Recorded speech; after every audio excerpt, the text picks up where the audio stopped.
السلام علیکم ورحمۃ اللہ وبرکاتہ۔ بسم اللہ الرحمن الرحیم۔ سخت مشکل اور ہر قسم کی بلا دور کرنے کی دعا۔ فضیلت: جناب رسول کریم صلی اللہ علیہ وآلہ وسلم نے حضرت علی رضی اللہ تعالی عنہ کو یہ دعا سکھائی: اگر تم بھنور میں پڑ جاؤ سخت مشکل میں تو یہ پڑھا کرو، ہر قسم کی بلا دور ہوگی۔ بسم اللہ الرحمن الرحیم۔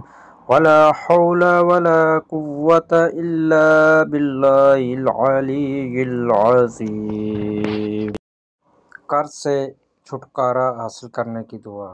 ترجمہ: اے اللہ، مجھے حلال روزی عطا فرما اور حرام سے بچنے اور اپنے فضل سے دوسروں سے بے پرواہ کر دے۔ آمین یا رب العالمین۔ اللہ تعالیٰ تمام مسلمان جو قرض میں ڈوبے ہوئے ہیں ان کو قرض سے نجات عطا فرمائے، اور جو بھائی کسی بھی مشکل مصیبت میں ہیں اللہ تعالیٰ سب کی مشکلیں مصیبتیں دور فرمائے۔ آمین ثم آمین یا رب العالمین۔ اچھا لگے چینل سبسکرائب کریں، لائک کریں، شیئر کریں، بیل آئیکن کا بٹن پریس کریں۔ شکریہ۔